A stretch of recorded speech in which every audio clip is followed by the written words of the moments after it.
Okay, so your problem is x to the 12th power times y to the 9th power times z to the 5th power square root.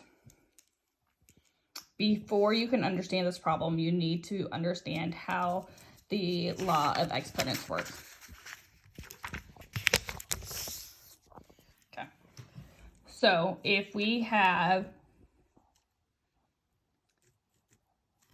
z to the nth power times z to the nth power, that equals, sorry, off camera, z to the n plus nth power. If we replace these with actual numbers, let's say 2 to the 3rd power times 2 squared, you have 2 times 3 plus 2, which equals 2 to the 5th power, which equals 32. If we work it on this side, then 2 to the 3rd equals 8 times 2 squared is 4, and it also equals 32. So you can see how that works.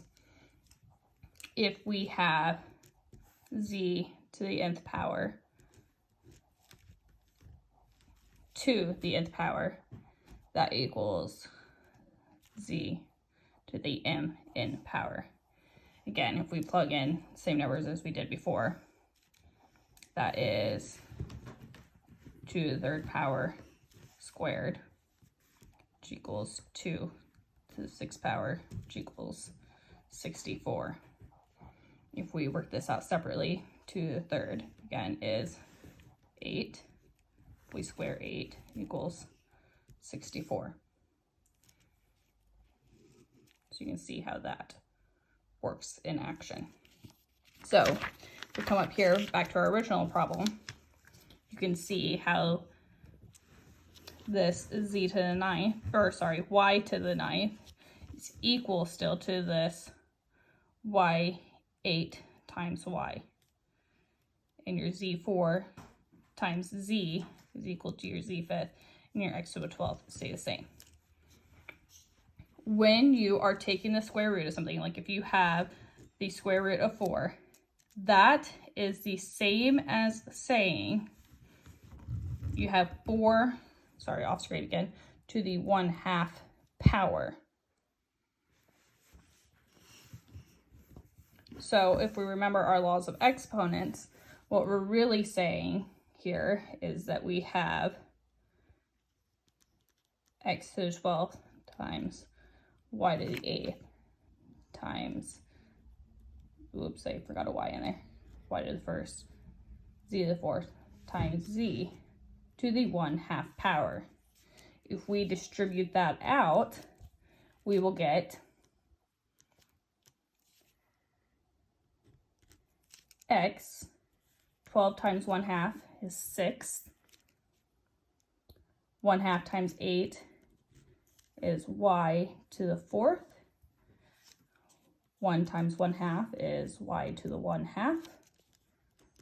Z to the 4th times 1/2 power is z squared. And again, z to the 1st power times a 1/2 power is 1 to the 1/2.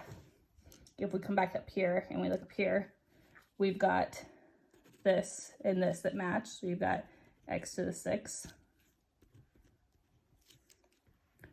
Your y4 be your yb. Your y to the 1/2 is in the square root, because a square root is the same as a 1/2 power. Your z squared be your zc. And again, your z to the 1/2 is your square root. So a equals 6, b equals 4, and c equals 2. Sorry, that's a little smushed up there. I hope you can read it all.